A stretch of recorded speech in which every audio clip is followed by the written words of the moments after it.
What is up guys, Jarv here, back today jumping into Destiny 2. We are back today jumping into This Week in Destiny, the first edition for Season 15. So if you want to find out everything that we currently know about Season 15 and the things to expect for your first week of a brand new season, then be sure to stick around and enjoy the video. If you do enjoy the video, be sure to leave a comment and rating down below. And remember to subscribe for more Destiny 2 content. Just over 80% of the viewers on the channel aren't currently subscribed. So if you want to keep up to date with everything to do with Destiny 2, be sure to hit that red button and ring that bell so you don't miss an update. But without further delay guys, let's jump into the video.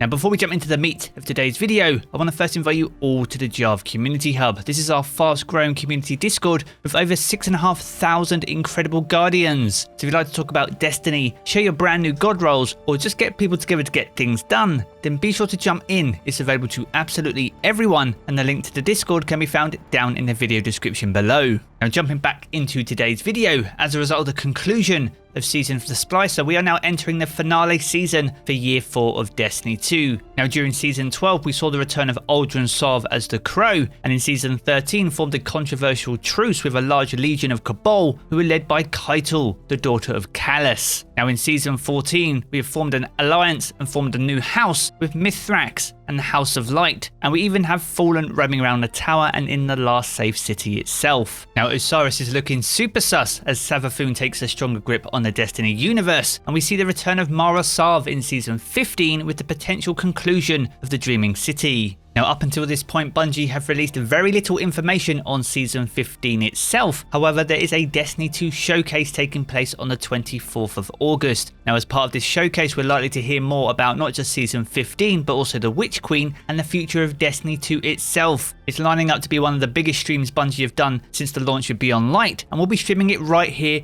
on YouTube as well. So if you want to join us for the Destiny 2 showcase, be sure to stay stuck to the channel, and I'll see you here on Tuesday as Bungie start to pull back the curtain on the future of Destiny 2. Now with that all being said, we do have some information on what to expect in Season 15, such as 16 brand new weapons that have been introduced as part of the new season. Now one of those is called the Ascendancy, and this is a brand new ritual weapon which is a rocket launcher with the explosive light perk. Now the only other weapon to have this in Destiny 2 was the Wendigo grenade launcher, and that ended up being one of the best grenade launchers in the game until it became sunset. Now this weapon can also be customized, so you can collect a Gambit, Crucible or Vanguard themed weapon ornament by upgrading your rank with a particular vendor. So unlike in previous seasons where you could grind out the ritual weapon in a matter of hours, you're going to need to rank up your vendors in order to get your hands on the Ascendancy rocket launcher. Now as well as a brand new ritual weapon, they are adding 3 new post-game rewards by completing Vanguard strikes, Gambit and Crucible matches, and these will drop randomly after completing those activities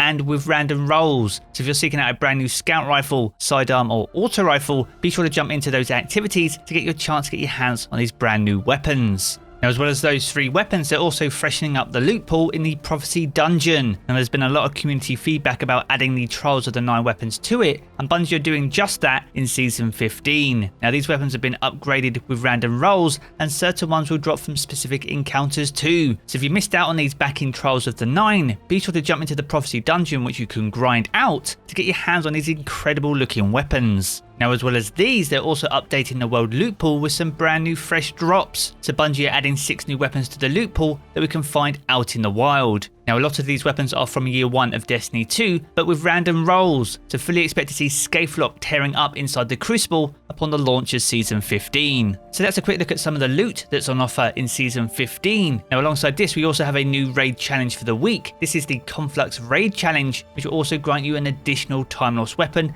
and an extra chest. Now the raid challenge this week is called the Wait For It Challenge, and this is where you need to wait to kill wyverns until they just start sacrificing. And if you're able to successfully complete this challenge, you'll get your hands on a brand new Time Lost version of the Vision of Confluence. Now all the Time Lost weapons have double perks in the 3rd and 4th column, with the Vision of Confluence coming with Zen Moment and full auto trigger system. Scout rifles are getting a nice buff in Season 15, so be sure to jump into the Vault of Glass this week to get your hands on this incredible scout rifle. Now if you aren't able to get the role that you want, you can buy additional roles at the Cache of Gabir upon completing the raid, so be sure to spend those spores wisely and seek out those god roles to add to your arsenal. Now as well as a new raid challenge, we also have a brand new Nightfall for next season. This is the Hallowed Lair over on the Tangled Shore. This is the first time this has been a Nightfall inside Destiny 2, and we'll see brand new champions added to the game. Now, as for Nightfall exclusive weapons, we'll see double drops each and every week, with 2 weapons available in the loot pool. Now, if these follow their original rotation, this will see the Plug 1 and Shadow Price Adept dropping in week 1. And with both of these weapons having champion mods available on them as part of the new season, it'd be a perfect opportunity to get your hands on them upon the weekly reset.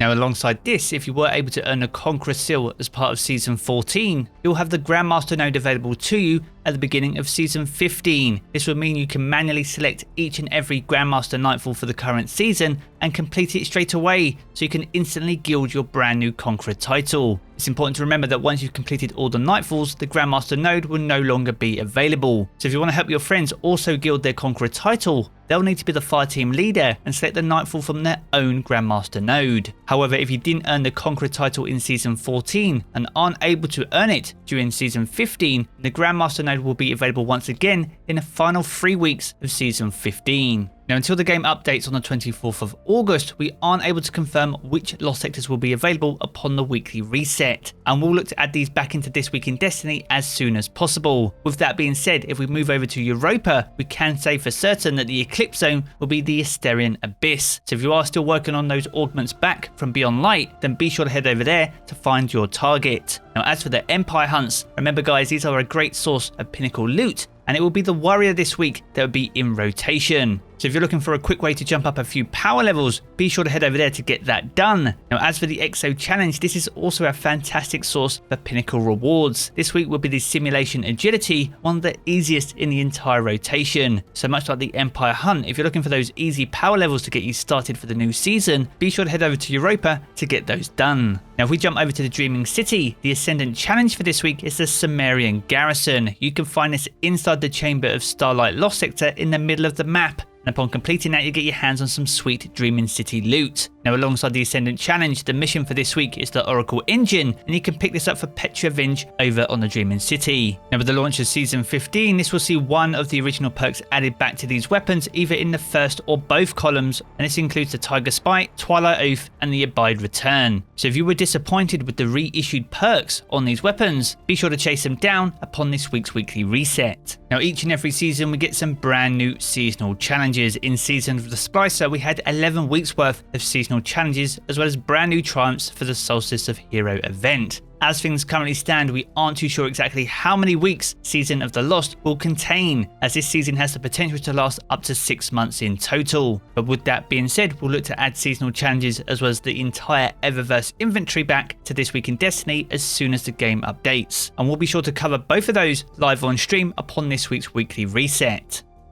So there we have it, a good look at This Week in Destiny and some of the things that we can expect upon the new season. If you've enjoyed this video, be sure to check out one of the 2 videos you see here in these cards for more Destiny 2 content. I'm going to jump back into the game as always guys, and I will catch you all again very soon.